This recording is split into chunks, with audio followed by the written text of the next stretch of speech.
Hello students, welcome to the LV English classes. आज हम class 9 के द रेस चैप्टर, जो कि निशा पंजाबी जी के द्वारा लिखा गया है, उसके हिंदी भावार्थ को समझेंगे।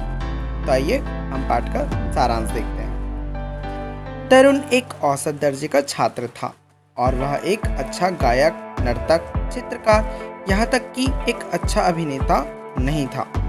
उसका बड़ा भाई, जो एक विख्यात इंजीनियरिंग कॉलेज से डिग्री प्राप्त करने में लगा था, लेकिन तरुण इस प्रकार से किसी भी चीज में अच्छा नहीं था। लेकिन वह एक शानदार धावक था। वह घंटों दौड़ सकता था। दुखी होने पर वह दौड़कर अपने आप को थककर चूर कर लेता था। जब कभी उसके स्कूल की बस छूट जाती थी तो वह दौड़कर स्कूल चला जाता था। उसके मन में सिर्फ एक ही स्वप्न था, विश्व का सबसे तेज धावक बनना। तरुण को मालूम नहीं था कि वह अपने स्वप्न को प्राप्त कैसे कर सके। एक तरफ तो उसके माता पिता उसके दौड़ से नफरत करते थे, दूसरी तरफ वह एक साधारण परिवार से ताल्लुक रखता था जिससे वह प्रशिक्षण की राशि नहीं दे सकता था।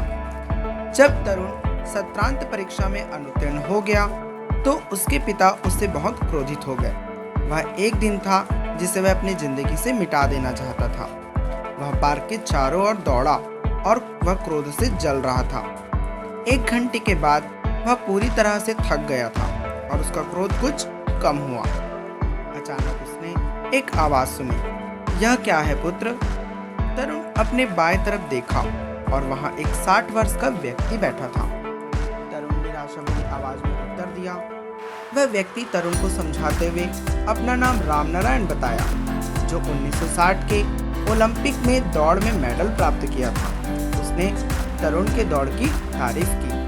उन्होंने कहा, तुम्हारे अंदर एक लगाव है, उसे लगन में बदलने की जरूरत है। उन्होंने पूछा कि तुम प्रशिक्षण ले रहे हो?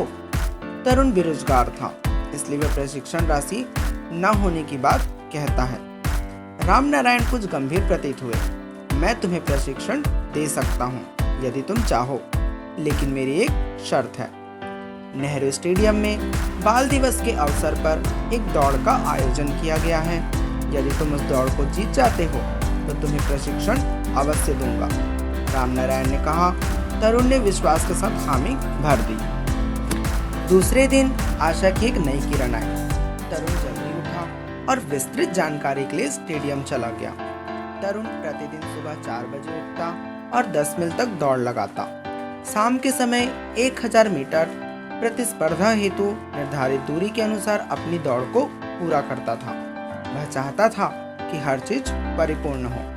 तरुण के 5 दिन के अभ्यास के बाद रामनारायण जी उसे प्रवेश पत्र दिए और वह मन में सोचने लगा कि वह अपने पिता को दिखा देगा कि वह किसी न किसी क्षेत्र में तो काबिल है।